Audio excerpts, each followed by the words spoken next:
Before we get to your scheduled video, please remember that likes and comments tell YouTube to promote our work to other people, and subscribing to the channel tells you when something new drops. You can also head to the link tree in the description to peruse my books, join us on Discord, or support us on Patreon. You can get episodes of Journey of Wrestling and Violent Profiles early, as well as a load of other treats. Even just $1 a month earns you a name drop for being cool. Thanks for listening, and enjoy the show. Greetings and salutations, my... what? You pointed at me. I was just enjoying your intro. I guess I'm gonna keep this in. So I was just hyped for the podcast, for my friend. I thought something had gone wrong, because you often monitor the production stuff while I'm doing this. Anyway, greetings and salutations, my fellow packs of pastel markers I still haven't opened and bought like a month ago.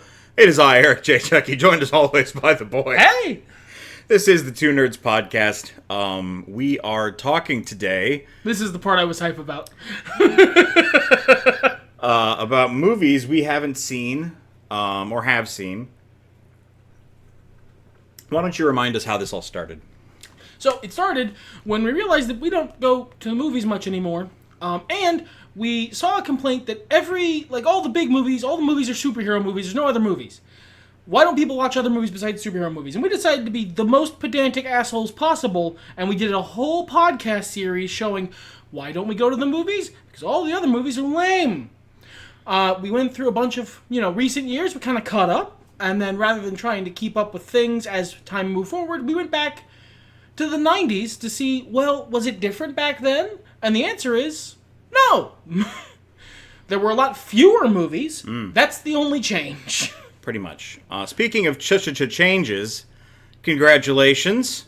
I had to use my meat hands and write this down, and you know how much I hate that.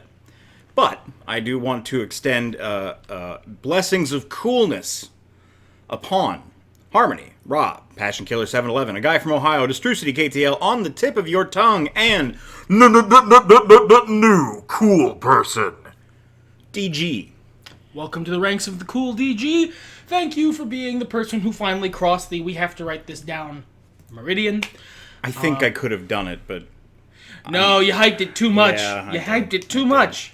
If you want to be cool, you can give us $1. It doesn't matter who you are, we'll shout you out. Even if I've said to you personally, I hate you, I will call you cool on this podcast. That is how it works. That's and how it works. Legally, according to the charter of the UN, you are cool now. This is not legal advice. I am not a lawyer. So, where are we at, time-wise? We are in August of 1994. For now, we'll see how much we get to cover in this half-hour-ish podcast. We begin with a movie I don't believe I've seen, Clear and Present Danger. I know I have not seen this. But this is the Harrison Ford as suspense thriller action star who doesn't feel like he wants to be there era. It was before he was all the way, I don't care about this anymore. Yeah, this wasn't this. He is currently in doesn't want to be here era. This is a Jack Ryan, Tom Clancy novel adaptation. A sequel to The Hunt for Red October and Patriot Games. I didn't know those were connected. I did, and I've not seen any of them at all. Fun fact, my mom took me to the theaters when I was very little, and I was very excited. It was 1991. And I was I was like, what are we seeing today, Mom? And she said, oh, we're watching The Hunt for Red October. Your brother's boat is in it. Or maybe my cousin. And I was very, very excited.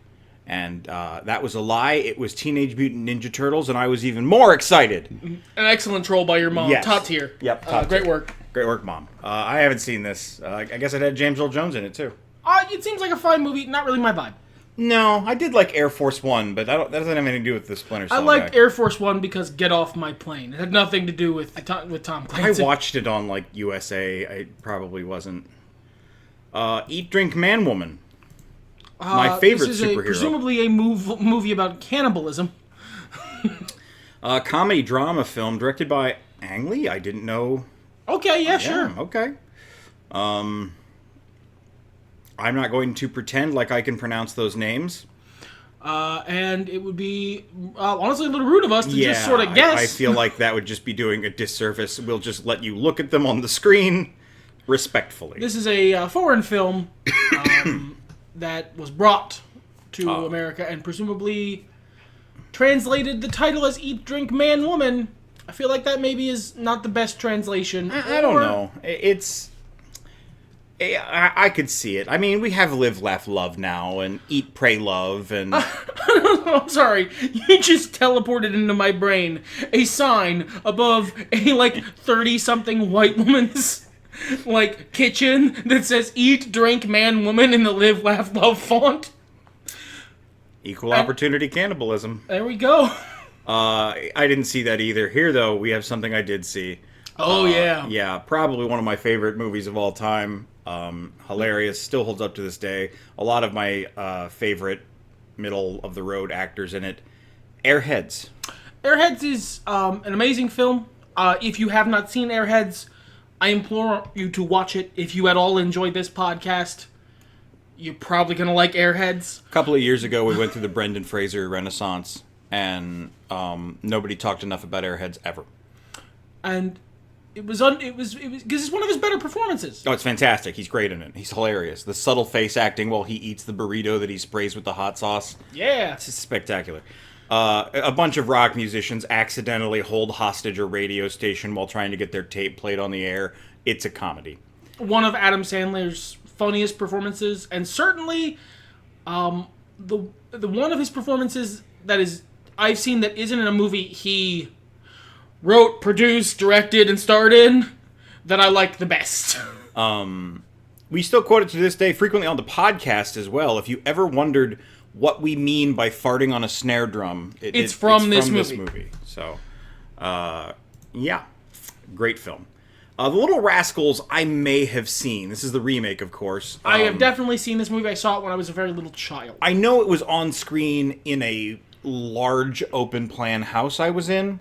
I actually may have seen this in 1994, although probably not, because I guarantee I didn't go to the movie theater for The Little Rascals, so I would have seen it whenever it was first on, I'm gonna guess, some cable network. This was definitely on VHS. I think a relative of mine got a copy of it for Easter, so it was probably 95. I don't care. Oh, yeah, it's bad. Oh, rather, that's unfair. It's as good as a Little Rascals adaptation could possibly be. That's not good, but they did the best with the material they had. I don't have... dry throat today. I don't have much... I have fond memories of this movie in that I liked a couple of the characters. Unsurprisingly, I will put it politely... questionably effeminate nerd child was the one I related to the most. Thanks, man. I relate to you too. I don't have any nostalgia for either version I of the saw property, this when I was like so, 5 yeah. or 6, brother. I have not seen The Adventures of Priscilla, Queen of the Desert. I probably should. Yeah, this feels like immediately just looking at this looks like a movie you'd love. It's a seminal drag queen comedy. But when I was young, up until my late teens, early 20s, I was so into tribalism for no reason. Right. And I've said this before on the podcast, and I think the Violent Profiles. Ooh, He's old, gentlemen. My beard grayed even more, just right there. I drew propaganda posters for Nintendo being better than Sega. Yeah, brother, look, when you're young, your brain doesn't have anything to fixate on, so it fixates on being a part of the winning team. So, when there was that episode of Drew Carey, where they were performing Rocky Horror... then the other one was The Adventures of Priscilla, Queen of the Desert, and you were on Team Drew. I was on Team Rocky Horror. That's so funny. Right? I didn't even remember that this was the other movie, and then you said it, and I was like, oh my god, it was. So, I should probably sit down and watch this sometime. Go, Mimi! You know what? Good for you. You had a worthy contender to the Rocky Horror Picture Show. Yeah. Karina. American comedy drama set in Los Angeles suburbs of the 1950s about a widower played by Ray Liotta who hires a housekeeper/nanny played by Whoopi Goldberg to care for his daughter, Tina Majorino. A comedy drama about the 1950s with Whoopi Goldberg in it in the 90s. I don't know that I'm going to like this movie. I think it's a feel-good film in the vein of feel-good films from the past. You know what? I'm hoping. It says comedy drama, so I'm hoping. In the Army Now is a war comedy film starring Pauly Shore. But it does have David Alan Grier and Lori Petty, but it has Andy Dick. But Andy Dick was good in Double Dragon. There's a lot going on here. Andy Dick can be funny. Like many awful people, he has skills and talents otherwise. I think, honestly, the biggest thing going for Andy Dick for me, and I'm not talking about the several years I watched news radio, it's that I have never had to personally deal with him. Yeah, I feel like if you have to spend any amount of time physically in his presence, it produces like a psychic resonance that makes you hate all images of him going forward. Yeah, I feel and like that's that. fair and reasonable. I've seen parts of this movie. It wasn't funny. They can't all be Encino Man. The next Karate Kid, I remember the marketing for this, but I never saw it. I wasn't really into Karate Kid when I was a kid. I actually really love this movie. Oh, awesome. Please talk about it. It has Walton Goggins in it. Yes, it does.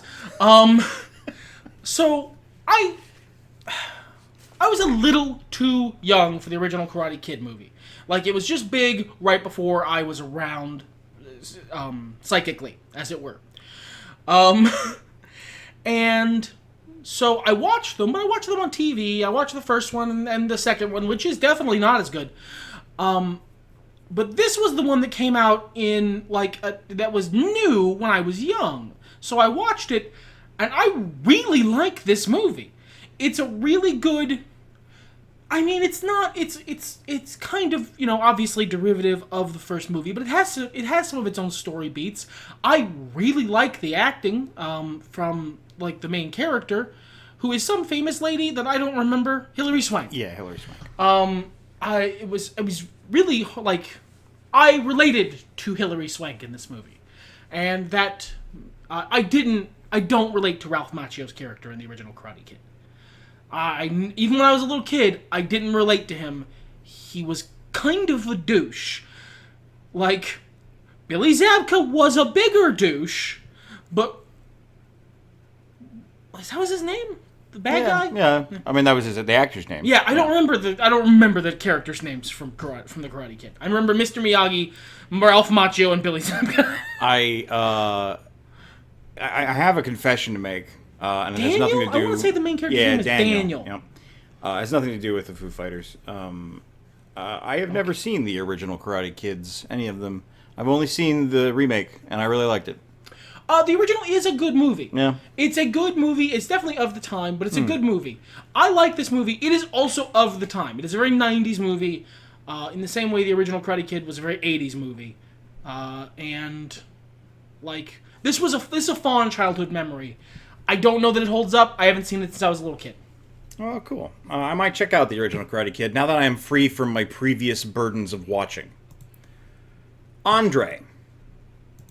The movie about the seal. I remember the marketing for this, too. So this is actually part of the reason we chose 1994, because we were both old enough by this point that... This is the overlap year. Yeah, we would actually remember stuff. We'd be old enough to have actually seen movies. I didn't watch this crap. I definitely have seen this movie. Yeah. I saw this movie along with Dunstan Checks In. I'm so sorry. And all the other Dunstan movies. All right, this is a realer story than I usually tell on the podcast. When I was a tween, 12, 13, some personal life stuff happened that I'm not going to get into, and I fell into an incredibly deep, long, depressive episode. One of the things I did during this depressive episode was just not sleep for long, unhealthily long periods of time. One of the ways that was processing, one of the things I did while not sleeping, was watch some definitely legally acquired premium cable channels, and in the middle of the night, premium cable doesn't do infomercials, it does Andre. and Dunstan checks in, and like all of the other kid with an animal sidekick movies in big blocks. So I've seen all these movies like a dozen times. And they exist in a black hole in my brain that reminds me of a terrible time in my life. I hate this movie. I really thought we were going to get to a point where you're like, and this movie dragged me out of my depression with its message of hope. I'm glad, actually, because I didn't want to love Andre. Like, I'm sure the seal is cute. No, there is no heartwarming ending here. I hate this and all the Dunstan films because they are connected in my brain inexorably to a time in my life that was, like, awful in all emotional possible ways. What dragged me out of that time was the movie Shrek. Well, how about that? Blank Man, that I have not seen in full, is a superhero comedy parody film. This was the beginning of the superhero film, The End of Cinema, 1994, August. There it is, right there for you, everybody. Starring Damon Wayans, David Alan Grier, Robin Givens, John Polito, and Jason Alexander. Follows a repairman who is inspired to become a superhero after his grandmother is murdered in a mob hit. People still talk about this movie being hilarious and important to the culture at the time. From what I remember of it, it was pretty good. Look, I can't speak to important to the culture, obviously. But in terms of comedy, this movie's fine. Whoa, you're not a superhero? No. Well, shit.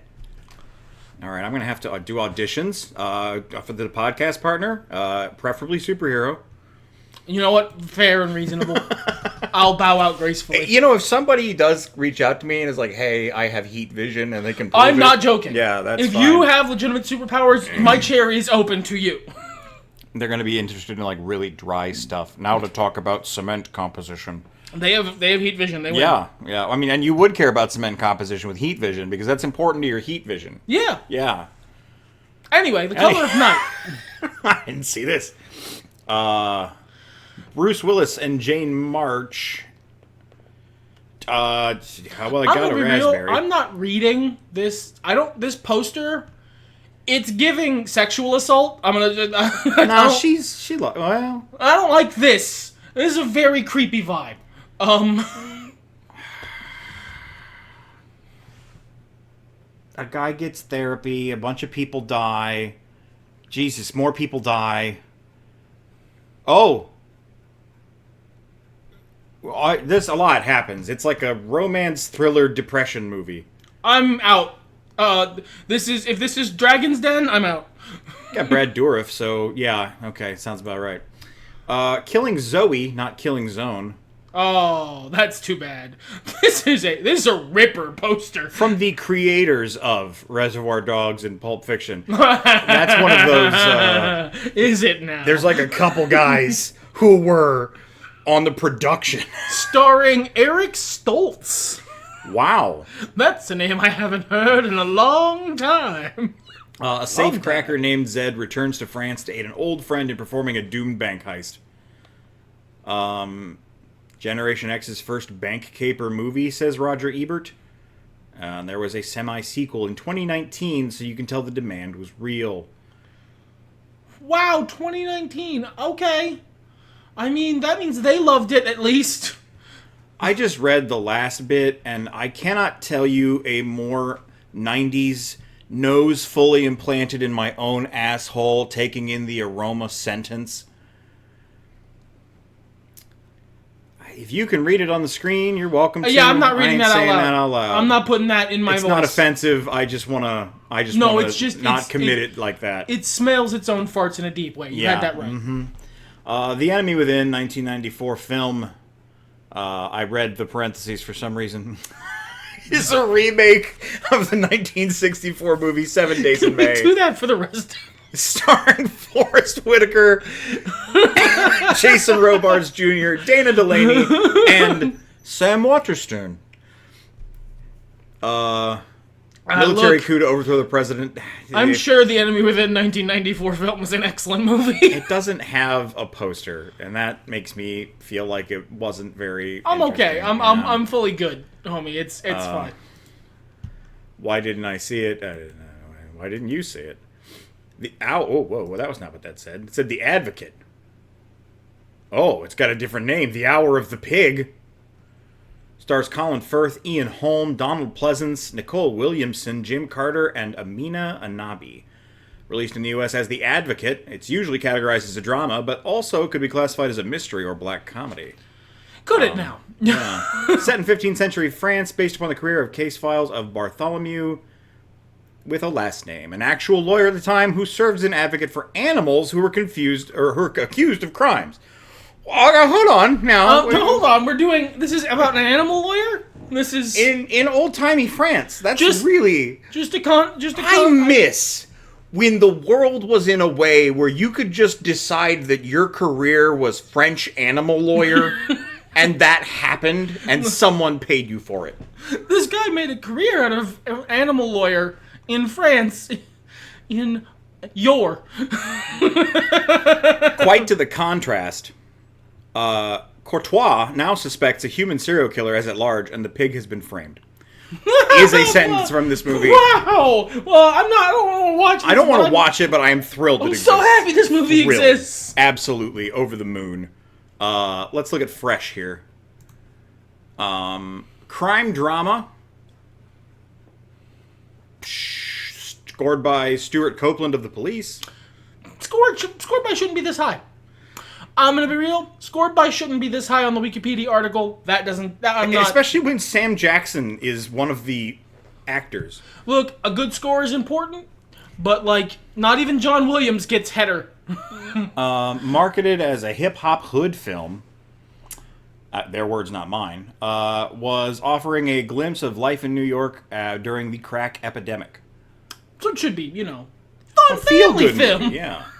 Hey, movies like that are important even if I don't want to watch them. Oh yeah, I'm happy this movie exists. Had Giancarlo Esposito in it? What the hell? Man. Lead with that. Yeah. Well, I mean, this was probably written well before his big renaissance. Sure, but this Wikipedia article was probably written recently.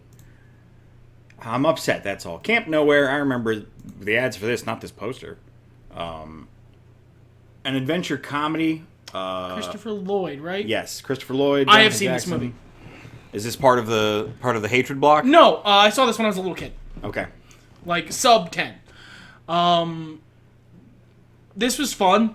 It was a kid's movie, but it was fun. Yeah, I remember the ads for it. A kid doesn't want to go to summer camp, and they try to create their own summer camp with no parents or counselors, and hijinks ensue. Eventually, new counselors come in, and they suck, and they have to drive them out of the camp. I remember liking this when I was a kid. Well, it's got Christopher Lloyd. Can't be that bad. He's funny in it. Oh boy, it's Pat. No, thank you. Not only has this joke aged poorly, it has, but I hate this bit. Even back in the day, I hated this bit because it's not funny. This bit is terminally, chronically unfunny. It was never funny. This is not. It's not. I can't stress enough that the joke isn't funny. This is based on a Saturday Night Live skit. I remember finding comedy in it 20 years ago. I'm very happy for you because it was very popular. A small amount, and the comedy was basically contained almost entirely in the people's reactions and how obsessed they got trying to figure out Pat's gender. Yeah, the joke isn't. It's not bad inherently because the humor is never derived from Pat. Pat is always living their best life. Pat is always having a good time, generally going about their business, no big deal. It is all of the reactions and weird obsession of the people around Pat that is the comedy. That could be done well. I must stress that ball of potential problems is not why I don't like this bit. I don't like this bit because it's not funny. Well, and the problem is that Pat is not very likable as a person. No, Pat sucks. And this movie focuses on Pat's life. I have not watched it, but I've seen several reviews of it because I find its existence fascinating. Out of all of the Saturday Night Live recurring bits, you made a movie out of this one? Okay, interesting. It was big. It was huge. It was so big. It was ridiculous. But it was terrible. And the movie was terrible, and everybody hated it, and they should. Because you are following around for 90 minutes an unlikable character who really just wants to go to Ween concerts. And, however, if you have to commit yourself to watching this film for whatever dark reason, the reason we watched Mandy, I'm not going to question you, please enjoy Charles Rockett's performance as the neighbor who is obsessed with Pat and eventually wants to either make love to or become Pat. That's funny. His performance is the only good thing in this film, and because he's so over the top. You gotta lean into the skid on that bit, I guess. I don't know if I've heard of this one. Natural Born Killers. It's a small indie film. Wasn't super popular at the time. Didn't haunt the psyche of So this wouldn't have been a poster like a young man had on their college dorm room walls or anything. No. Specifically, guys of my particular age range were not obsessed, and a few years older to your age range definitely weren't weirdly, unsettlingly fucking obsessed with this movie to a creepy degree. That's not a thing that happened. And I hear you and I agree with you, but we do live in the era of the 30-year-old white woman true crime podcast obsession vogue. Oh, I don't think that's not creepy. Just so we're clear. So I don't know. Maybe it's time to go back and rewatch Natural Born Killers. I have seen. Perhaps this. I treated you too harshly. Yeah, it's good. This was a good. I watched it when I was a little kid. Yeah, I didn't misspeak. It was good at the time. It was fine. It was a fun movie. Yeah. Good action, good scenes. It was originally done by Quentin Tarantino, and then Oliver Stone stepped in. I think it's probably fine. Yeah, it was a good movie. I to strip away the bit, I find the people who like this movie too much annoying. That's a thing, right? And it's unfortunately a high sign. These days, basically someone who says their favorite movie is any Quentin Tarantino film gets eyebrows from anyone they say that to. And I love a lot of fully blown Quentin Tarantino films. At least I did last time I watched them, which was ages ago. But I understand. That's fair. Yeah, it's totally fair. Police Academy, Mission to Moscow. I can't watch this one. I haven't seen the first 17. I'd be completely lost. Yeah. Oh, well. Wait, hold on. Ron Perlman plays a Russian mafia boss. I'm sure he's great. It's got Christopher Lee in it. Yeah, he really wasn't the kind of guy who was picky about his roles. This movie's got Michael Winslow, that guy who made all the voice effects from the Police Academy movies in it. Oh, that's a surprise. Wow. Yeah. Police Academy was a dumb series of comedy movies. I've never seen a cops. single one, and I'm happy about it. Maybe they're good. Maybe it's like some of the stuff on Violent Profiles, and everyone just made fun of it for no reason. I don't know, and I'm not going to find out. Shake, Rattle, and Rock stars Renee Zellweger, Howie Mandel, and members of the Grammy-nominated R&B band For Real.